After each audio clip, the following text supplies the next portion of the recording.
सारे सहाबा मिल के आए, कहने लगे उमर फारूक से कहना है नबी पाक के जमाने में तो ज़ाहिरन गुर्बत थी, अबू बकर के दौर में भी गुर्बत थी, अब तो बड़ा माल है। उमर से सिफारिश करो कि उमर नया कुर्ता पहना करे। मुल्कों के सफीर आते, उमर वही फटी पुरानी चादर ओढ़ के और वही कई जगह पे पेबंद लगे सूट पहन के सफीरों के सामने बैठ जाता है। उमर को मशवरा दो, तय हो गई बात। सब ने जब मशवरा दे लिया तो सारे कहने लगे ये बताओ शेर की मूंछ को हाथ कौन लगाएगा? कहना किसने है, बंदा भी तो ढूंढो ना।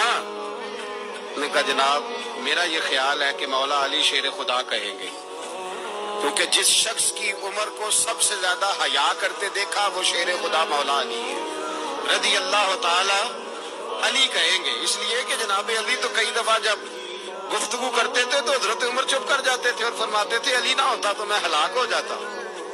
तो कहा अली से कहो। जनाब अली शेर खुदा को बुलाया, किस काम के लिए जी? अल्लाह अकबर। ये जरा आपने इस दौर पे इस बात को जरा लाका जनाब उनसे कहें कि ज्यादा नहीं, एक कुर्ता नया पहन ले। सफीर आते हैं, वजीर आते हैं तो एक कुर्ता नया पहन ले। हजरत अली को बुलाया, फरमाने लगे कोई और बात होती तो मैं कह देता, ये वाली मैं नहीं कह सकता। कोई और होती तो मैं उमर को कई दफा कह देता हूँ, जलाल में भी तो सुन, ये वाली मैं नहीं कह सकता। मैं तुम्हें एक मशवरा देता हूँ। कहा वो क्या? कहने लगे सैयद आयशा सिद्दीका से कहो, वो मोमिनों की माँ है, उमर टालेगा नहीं। अम्मा जी से जाके कहा अम्मा जी नया कुर्ता उमर से कहीं पहन लें, वजीर आते हैं बड़े बड़े लोग तो चलो कोई अर्ज नहीं। अम्मा जी ने कहा अच्छा कोई बात नहीं मैं बुला लेती हूँ। जनाबे आयशा ने पैगाम भेजा।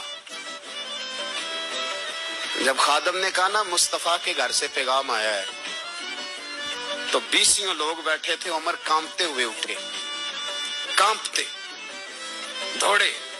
हजरत आयशा पर्दे में थी तो फरमाती हैं उमर अत्ताहियात की हालत में बैठ गए। कहा अम्मा जी देर तो नहीं हो गई मुझे आने में? कहा नहीं टाइम पे आ गए हो। किस लिए बुलाया था? कहा उमर देखो गुर्बत के मामलात और होते हैं, जब अल्लाह आसानी दे तो कोई चीज इस्तेमाल करना हराम नहीं होती, अगर हराम है तो बताओ। कहा नहीं अम्मा जी हलाल ही है। तो फरमाया फिर इतने सफीर आते हैं, मुशीर आते हैं, अब तो माले गनीमत बड़ा आता है, ढेर लग जाते हैं मस्जिद में, तो चल एक नया कुर्ता तुम भी पहन लिया करो।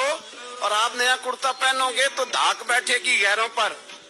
तो सहाबा का मशवरा है कि आप नया लिबास पहने। अम्मा जी कहती है मैंने हुक्म दिया तो उमर चुप कर गए, गर्दन झुक गई। थोड़ी देर के बाद सैयदना उमर फारूक ने सर उठाया तो दाढ़ी पे आंसू गिर रहे थे, रो पड़े। कहने लगे पाक महबूब की पाक बीवी जैसे हुक्म करती हो मैं हाजिर हूँ, पर मुझे वो वाला लिबास पहनाना जो मेरे मुस्तफा ने पसंद फरमाया है। अगर ये रंग रसूल पाक का है तो मैं हाजिर हूँ, और अगर नबी पाक का नहीं तो फिर जैसे आप हुक्म करें। जनाब आयशा कहती है उमर रोए तो मैं ज्यादा रोई, मेरा पल्लू भीग गया आंसुओं से। मैंने कहा उमर आप जाइए। उमर यूं निकले तो जो सहाबा खड़े थे वो कोने में थे, सारे आ गए। कहा अम्मा जी क्या बनाओ? फरमाया भाई तुम सब जो बातें कहते हो वो अपनी जगह ठीक हैं, पर उमर जो बात करता है वो सबसे ज्यादा ठीक।